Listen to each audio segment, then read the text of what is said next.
Pinedale, Wyoming Territory, 1885. The first time Kade Kincaid saw her, the townsfolk were already whispering. He had just dismounted at the hitching post outside the Sweetwater General Store when he noticed the crowd gathered near the dressmaker's shop. Their laughter carried on the crisp autumn air, sharp enough to cut through the usual din of wagon wheels and horse hooves. At 26, Kade had spent more years than he cared to count drifting from one cattle outfit to another. The life of a cowhand suited him fine, no attachments, no expectations beyond the next drive or roundup. His lean, muscular frame bore the evidence of years spent in the saddle, and though his face remained youthful beneath a light stubble, his green eyes held the weathered look of a man who'd seen the harsher side of the frontier. "Would you look at that?" a heavy-set man guffawed, pointing toward the shop. "City girl thinks she can run a business out here, ain't gonna last a month." Cade's gaze followed the man's finger. Standing in the doorway of the shop was a young woman, perhaps 20 years old, with a ledger clutched to her chest. Her chestnut brown hair was pulled back in a neat bun, though a few rebellious curls had escaped to frame her face. She wore a simple blue calico dress that somehow managed to look both practical and elegant. But what struck Kade most was the determined set of her jaw, even as her eyes betrayed her hurt. "She ain't gonna find no fancy folks wanting those citified dresses out here," a woman in the crowd remarked. "Mark my words, that shop'll be empty by winter." Kade had seen enough frontier towns to know their pattern. Outsiders were guilty until proven useful, and this young woman hadn't earned her place yet. He should have walked on. He had supplies to gather and a job waiting at the Circle P Ranch. Entanglements with the town's drama weren't part of his plans. The frontier was no place for dreamers. That was the truth Kade had learned after watching too many good men broken by false hopes. The West demanded practicality, toughness, and a willingness to accept that beauty and softness were luxuries few could afford. He'd made peace with that reality long ago, yet something about her composure as she turned away from the laughter, chin high, made him pause. There was dignity there, strength. "Miss," he called out before he could think better of it. "Might I have a word?" She turned, surprised, her hazel eyes meeting his with wary curiosity. "I'm Hannah Adler," she said, her voice carrying a slight Eastern accent, "and if you've come to add your opinions about my business prospects, I assure you I've heard plenty already." "Kade Kincaid," he replied with a slight tip of his hat. "And I was actually wondering if you might have work for sale. I've got a sister back in Colorado who'd appreciate something fine." He didn't have a sister in Colorado, he didn't have family anywhere. But the lie came easily, and the grateful surprise that flickered across her face made it worthwhile. "Of course," she said, gesturing to the shop door. "Please come in, Mr. Kincaid."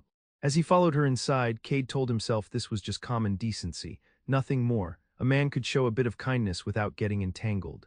The frontier had taught him that attachment was dangerous, relationships were liabilities in a land where survival demanded a man's full attention. Love was a distraction he couldn't afford. But as Hannah Adler began showing him the dresses and accessories she had crafted, speaking with passion about her designs, Kade found himself more interested than he had any right to be.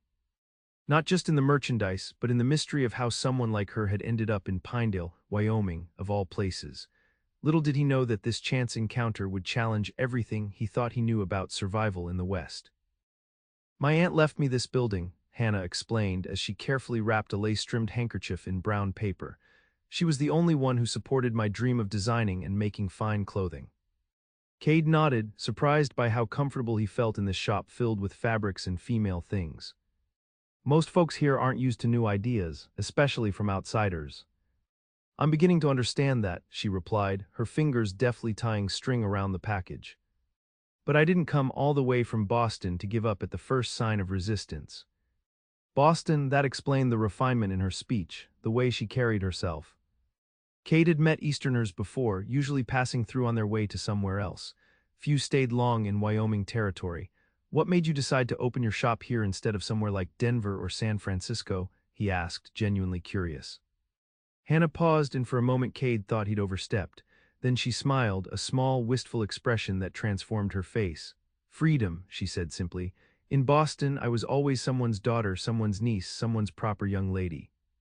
Here I can be just Hannah, even if that means being Hannah the laughingstock for a while." Her honesty struck him. Most people he encountered on the frontier guarded their stories carefully. "Well, Miss Adler, I think you've got more grit than they're giving you credit for." Grit, she laughed, a bright sound that seemed to warm the entire shop. What a peculiarly Western compliment. Out here it's about the highest praise a person can get, Cade replied with a smile of his own. As he paid for the handkerchief, which he had no need for, Cade felt a peculiar reluctance to leave. It had been a long time since he'd enjoyed simple conversation with someone who wasn't talking about cattle or weather. The Circle P is about 10 miles south of town, he found himself saying. I'll be working there through winter at least. If you need anything, well, folks around here can be hard on newcomers. Hannah's expression softened. Thank you, Mr. Kincaid, that's very kind. Cade, he corrected. Just Cade. Then thank you, just Cade, she replied with a playful twinkle in her eye.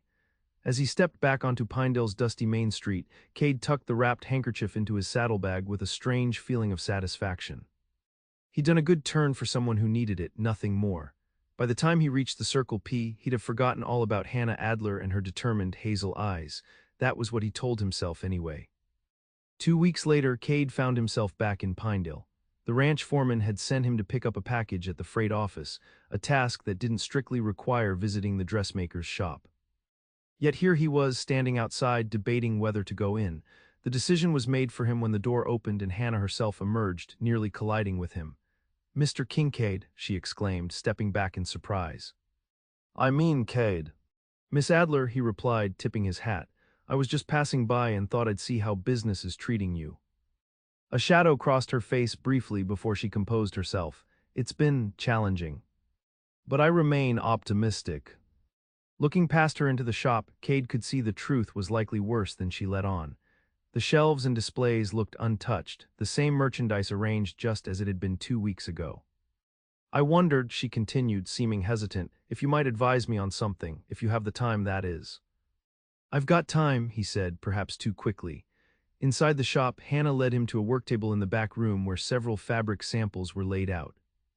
I've been thinking that perhaps I need to adapt my designs to better suit local tastes, she explained. These are durability samples, different weights of fabric, different stitching patterns. Which do you think would hold up best for everyday ranch work? Cade ran his fingers over the swatches, surprised by her practical approach. This one, he said, pointing to a sturdy cotton twill. But reinforced at the knees and elbows. Most ranch hands wear through there first. Hannah nodded, making notes in her ledger. And for women's everyday dresses, what would be practical yet still feminine? For the next hour, Cade found himself offering opinions on fabrics, closures, and practical considerations he'd never articulated before, but somehow knew from years of frontier living. Hannah listened intently, making sketches and notes, occasionally pushing back with her own expertise. You know, she said finally, I came west thinking I would bring Eastern fashion to the frontier. Now I'm wondering if what I really need to do is create frontier fashion with Eastern craftsmanship. Cade smiled. Adaptation is how we survive out here. Is that what you did? She asked, studying him. Adapt. The question caught him off guard. Few people asked about his past and he preferred it that way. Something like that, he answered vaguely. Before Hannah could press further, the shop door opened with a jingle of bells. A woman entered, Mrs. Patterson, the banker's wife, one of the most influential women in town. I heard you might be carrying practical fabrics now, she said, barely acknowledging Cade's presence. My housekeeper needs new uniforms. Hannah rose smoothly, all business now. Indeed, Mrs. Patterson, I'd be happy to show you some options. Recognizing his cue to leave, Cade nodded to Hannah. I should get back to the ranch. Good luck with your adaptations. Outside, Cade couldn't help but feel a grudging respect for Hannah's determination to make her place in Pinedale. Most newcomers either conformed entirely to local expectations or gave up and moved on. Her approach, finding the middle ground, blending her skills with frontier needs, showed an intelligence he hadn't expected. As he collected the foreman's package and mounted his horse for the ride back to Circle P, Cade found himself wondering when he might have reason to return to town again. By November, the first heavy snows had blanketed the Wyoming landscape, and Cade had found more excuses to visit Pinedale than he could justify. Each time he would stop by Hannah's shop, sometimes purchasing small items, other times just exchanging news and conversation. To his surprise, her business was beginning to turn around. Her redesigned work clothes, practical but with touches of style and superior craftsmanship, were gaining popularity among the more prosperous ranchers and townspeople. She'd even hired a local girl, Mary Jenkins, to help with simple sewing and mending. On this particular afternoon, Kate arrived to find the shop unusually busy. Three women were examining fabric samples while Mary measured another for a dress fitting. Hannah herself was nowhere to be seen. "She's in the back," Mary informed him when she noticed his searching gaze. "Working on a special order." Cade made his way through the curtain that separated the shop from the workroom. There he found Hannah bent over an elaborately beaded bodice, her fingers working with practiced precision. "Quite the crowd out there," he remarked. "Looks like Pinedale is finally appreciating your talents." Hannah looked up, her face lighting with a smile that made something twist in Cade's chest. "It seems that understanding your audience is key to any successful venture," she replied, setting aside her work. "Though I must give credit where it's due, your insights were invaluable." "You're the one who put in the work," he said, uncomfortable with praise. "I just offered a few opinions." She studied him for a moment, then gestured to a chair. "Would you mind if I asked you something personal, Cade?" Wariness crept up his spine, but he sat anyway. "Depends on the question, I suppose. Why does a man who clearly has a good eye for craftsmanship and detail choose to work as a ranch hand? You notice things others miss. You understand quality. Those aren't common traits among the cowboys I've met." The question hit closer to home than he'd expected. For a moment, Cade considered offering the usual deflection, but something about Hannah's direct gaze made him want to give her at least part of the truth. "My father was a furniture maker back in Pennsylvania," he said, the words feeling rusty from disuse. "I apprenticed with him until I was 18, then the war came." Hannah's eyes softened with understanding. "The Civil War." Cade nodded, memories he usually kept buried rising to the surface. "By the time I came home in '65, my father had died. The business was gone. I headed west because I didn't know what else to do." It wasn't the whole story, not by half, but it was more than he'd told anyone in years. "And you never thought to take up woodworking again?" Hannah asked gently. Cade's jaw tightened. "Some skills you leave behind when they no longer serve you. The frontier doesn't have much use for fine furniture." "Perhaps," Hannah replied, "just as the frontier supposedly has no use for fine dresses. Yet here we are." Before Cade could respond, Mary called from the front of the shop.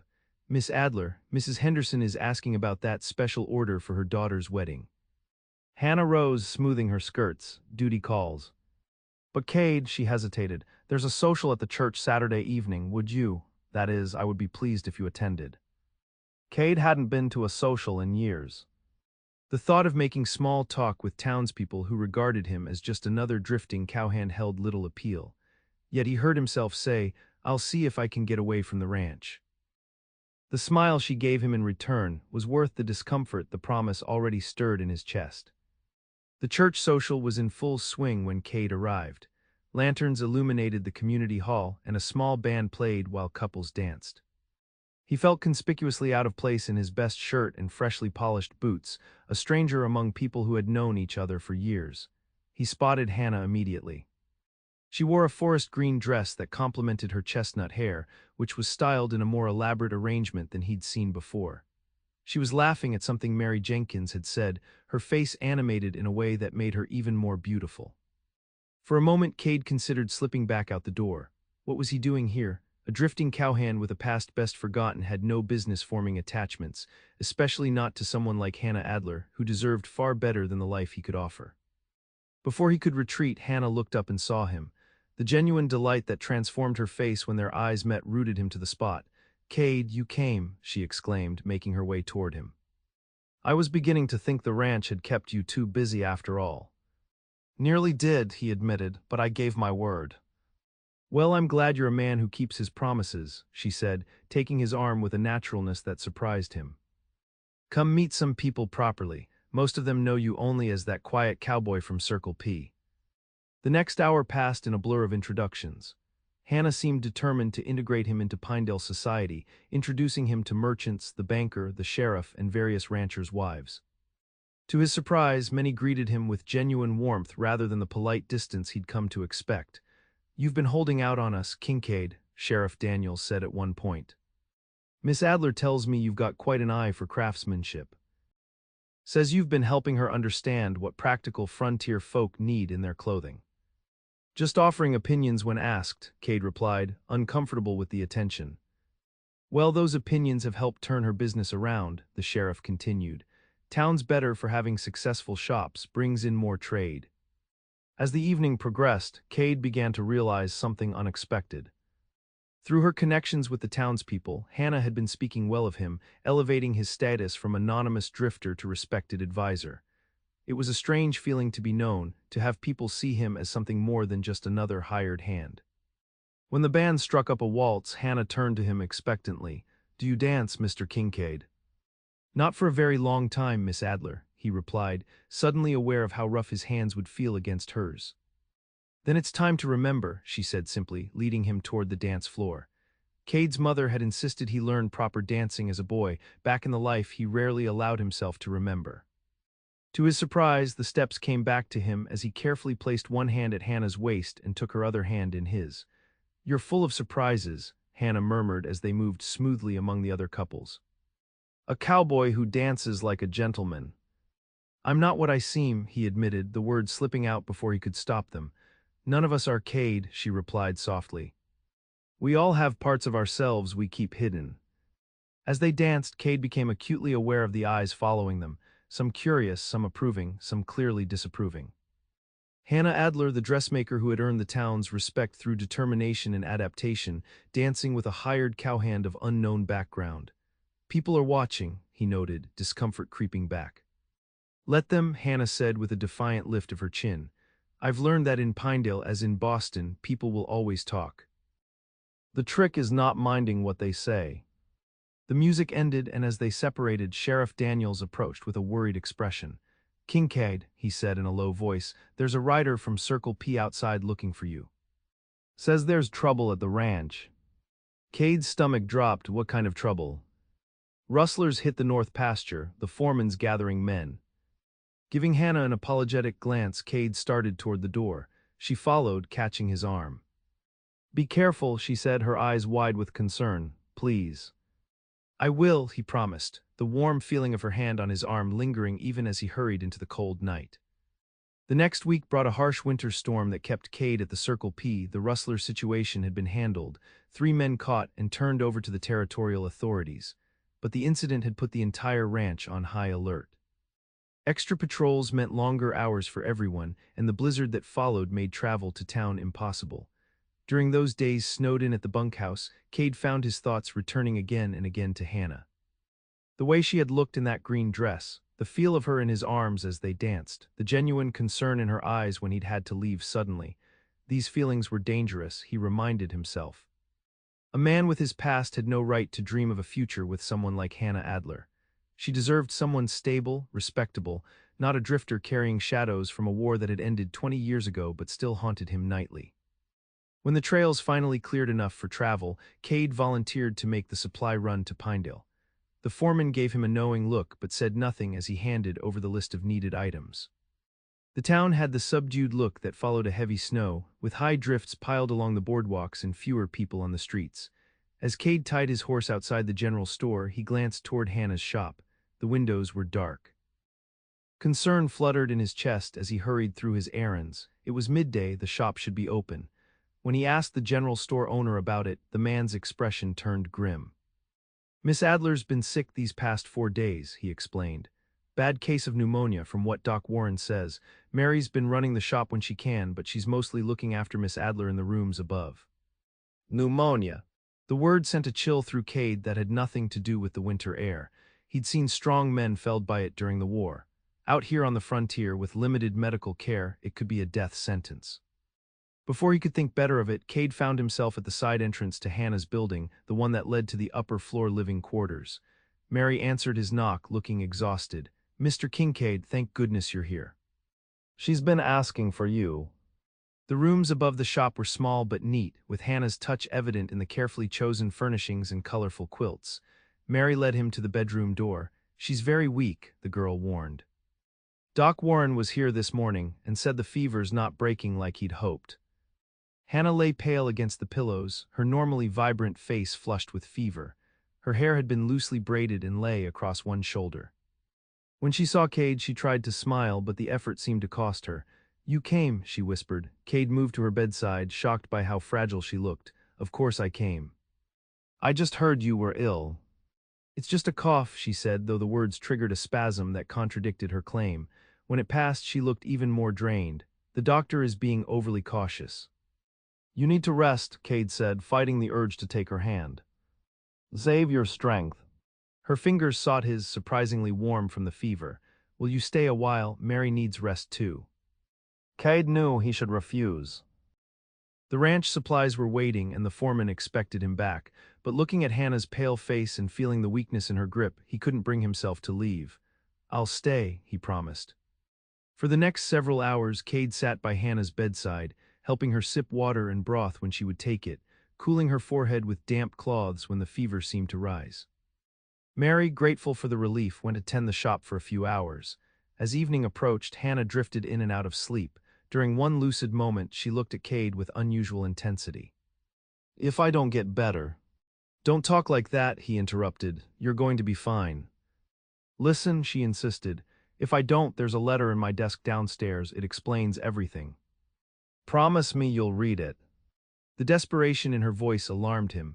I promise, but you're going to tell me yourself when you're well. She seemed satisfied with this and closed her eyes again. Soon her breathing, though still labored, took on the rhythm of sleep. In the dim lamplight, Kade studied Hannah's face. Even ill, she was beautiful to him. More than beautiful, she was brave, determined, adaptable. Everything he admired about the frontier spirit, but wrapped in a grace that the West so often lacked. For the first time in years, Kade allowed himself to imagine a different life. Not as a drifting cowhand moving from ranch to ranch, but as a man with purpose, with a home, with someone to come home to. The vision was so sweet it almost hurt, but such dreams were dangerous. A man with his history had no right to them. When Mary returned, Kade reluctantly prepared to leave. The ranch supplies couldn't wait any longer, and he'd already stayed far longer than was wise. I'll be back tomorrow, he told Mary. If there's any change at all, send word to Circle P immediately. As he rode back to the ranch through the gathering dusk, Kade felt as though he'd left something essential behind in that small room above the dress shop. Something he'd spent years convincing himself he didn't need or deserve. True to his word, Kade returned the next day and the next and the next. The foreman at Circle P, seeing his distraction, assigned him to town duty, picking up mail and supplies, giving him legitimate reasons to be in Pinedale daily. Gradually, Hannah began to improve. The fever broke on the fourth day, and though she remained weak, color slowly returned to her cheeks. By the end of the week, she was able to sit up in bed and even insisted on seeing some fabric samples Mary had been showing to customers. The doctor says I'm out of danger, she told Kade on his 7th consecutive visit, though he insists I must rest for at least another week before returning to work. You nearly died, Hannah, Kade said, the fear he'd felt still raw. The shop can wait. She smiled, reaching for his hand. Do you know what kept me fighting when the fever was worst? I kept thinking of all the designs I still want to create, the life I'm building here. Her eyes met his. And you, Kade. I wanted to see you again. The simple honesty in her words struck him like a physical blow. For a moment he couldn't speak. There's something I need to tell you, he finally said, his throat tight. Something about my past that you should know before. Before what? Before he allowed himself to care even more. Before he dared to hope for something he'd convinced himself was impossible. Hannah squeezed his hand. Whatever it is, it doesn't matter. We all have pasts, Kade. It's the future I'm interested in. It does matter, he insisted. The man you think I am, it's not the whole truth. Before he could continue, the door opened and Mary burst in, her face flushed with excitement. Miss Adler, the most wonderful thing has happened, Mrs.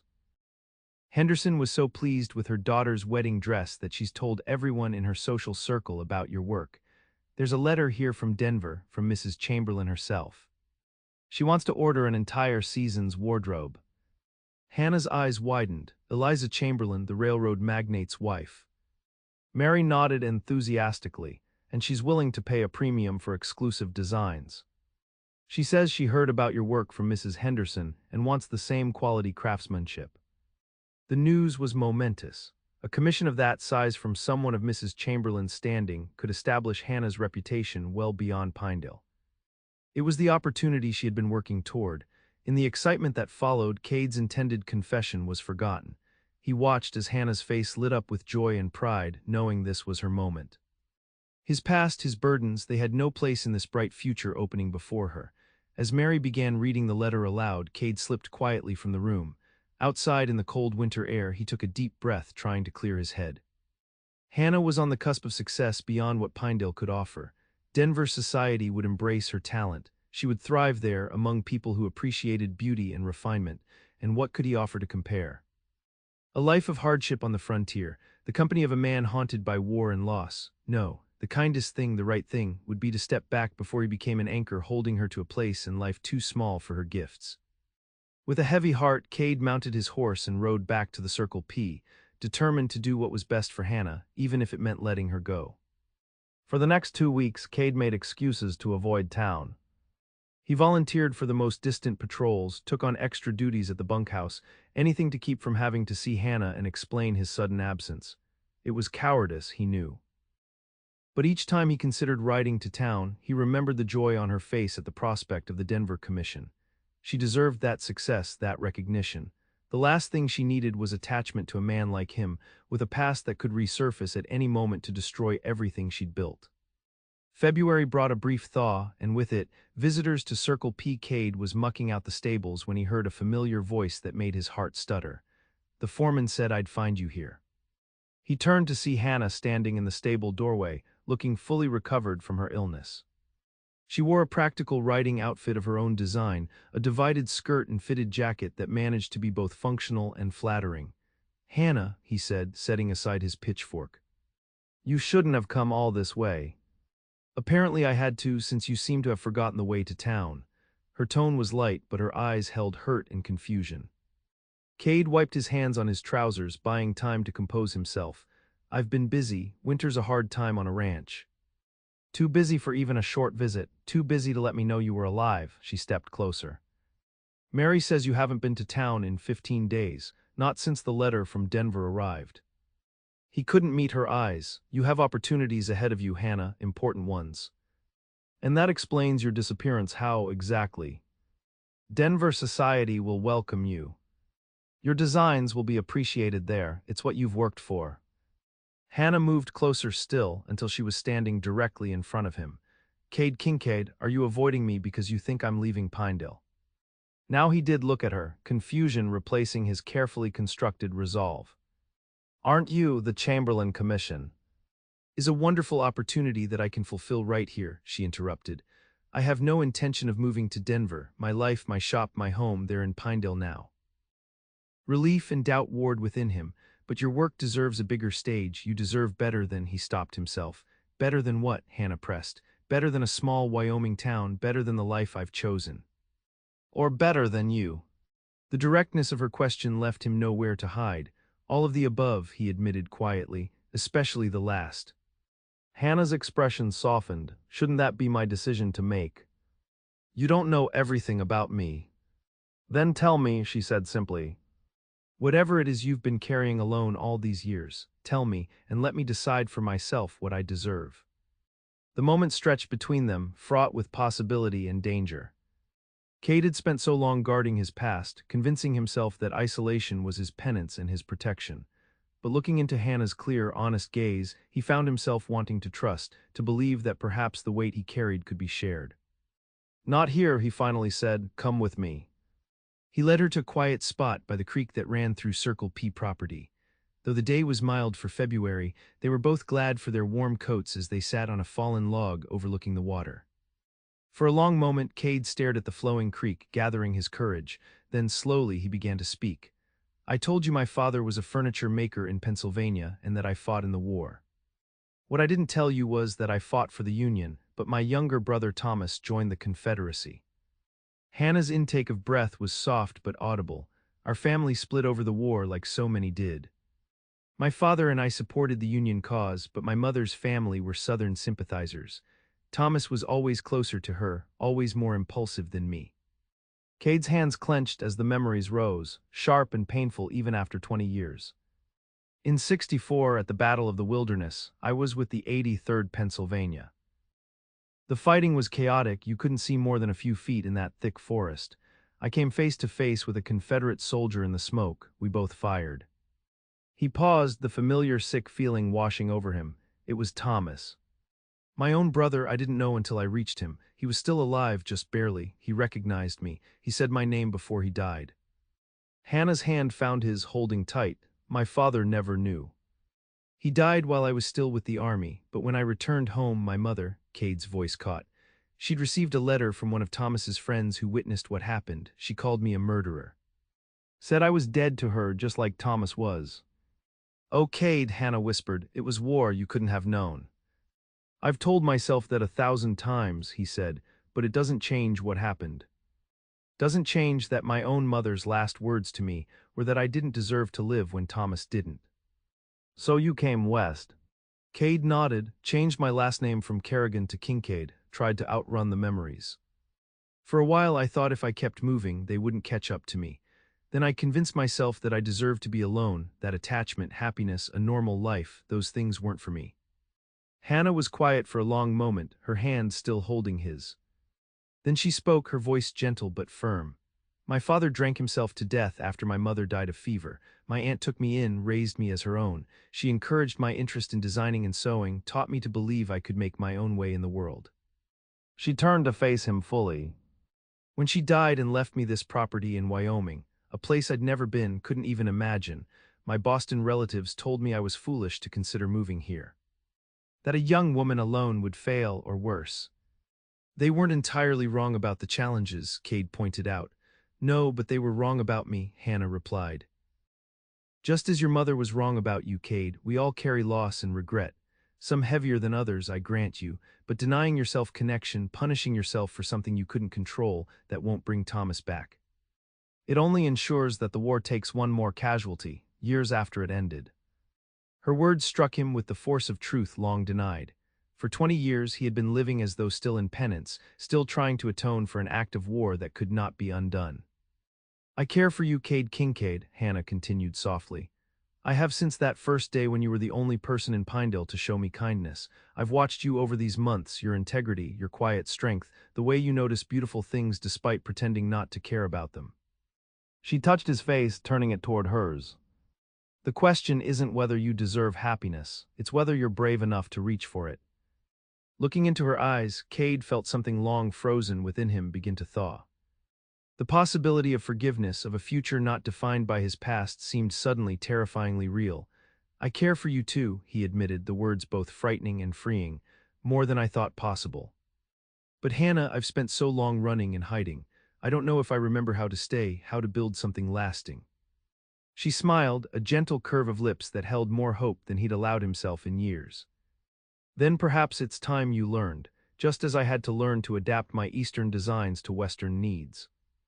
And if I fail, then we'll adapt again, she said simply, together.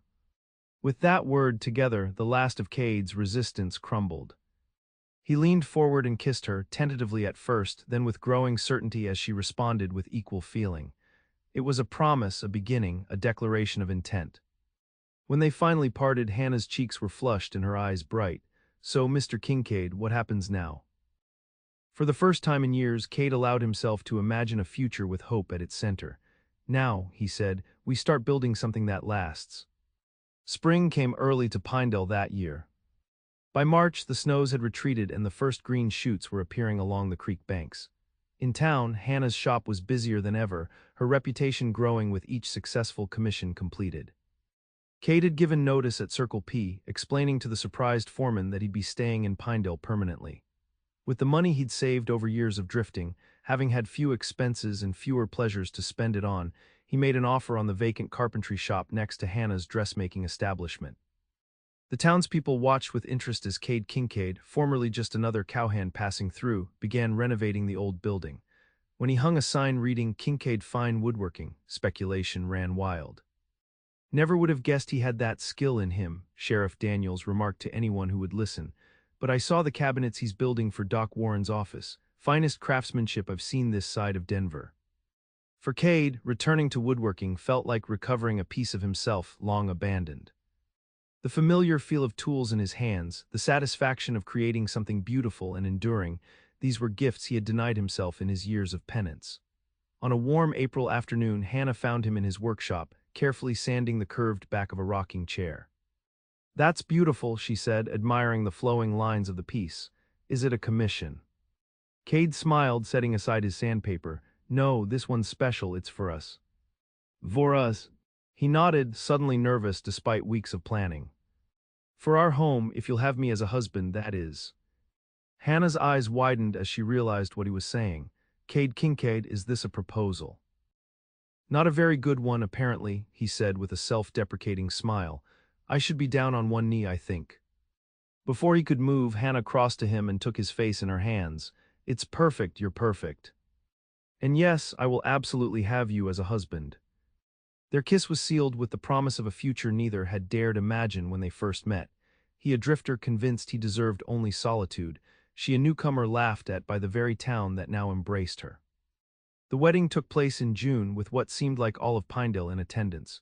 Sheriff Daniels stood as Cade's best man, while Mary Jenkins served as Hannah's maid of honor, even Mrs.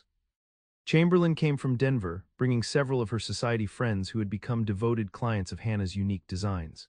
As Hannah walked toward him in her self-designed wedding dress, a creation of delicate lace and satin that somehow managed to be both Eastern elegant and Western practical, Cade felt the last shadows of his past receding. The guilt would never disappear entirely, some burdens left marks that time could fade but never erase completely. But in its place grew something stronger, forgiveness, purpose, and most surprisingly of all, joy. That evening, as they stood on the porch of the small house they now shared, looking out at the Wyoming sunset, Hannah leaned her head against his shoulder. Do you remember the day we met? She asked. When the town was laughing at me in my citified dress shop. Cade slipped his arm around her waist. I remember thinking you had more courage than all of them put together. She smiled up at him. And I remember thinking you were the first person in Pinedale who actually saw me, not just as some Eastern oddity, but as someone with something to offer. We saw each other, Cade said simply, when no one else did. As twilight deepened into night, they remained on the porch, two souls who had found in each other not just love, but recognition. The profound understanding that even in the harsh realities of frontier life, beauty and tenderness could not only survive but flourish. In the years that followed, Pinedale would come to boast of its two finest artisans. Hannah Kincaid, whose frontier practical designs with Eastern elegance became sought after throughout the Wyoming territory and beyond, and Kade Kincaid, whose furniture combined Pennsylvania craftsmanship with Western durability. Together they built a life, a business, and eventually a family, two daughters and a son who grew up knowing both beauty and practicality, strength and tenderness. And if the townspeople who had once laughed at Hannah sometimes marveled at how Cade had seen what they had missed, well, that was a story the Kincaids were happy to let them tell. For they knew the truth that had brought them together. Sometimes the most beautiful things are not those that everyone can see, but those revealed only to the heart that dares to look deeper.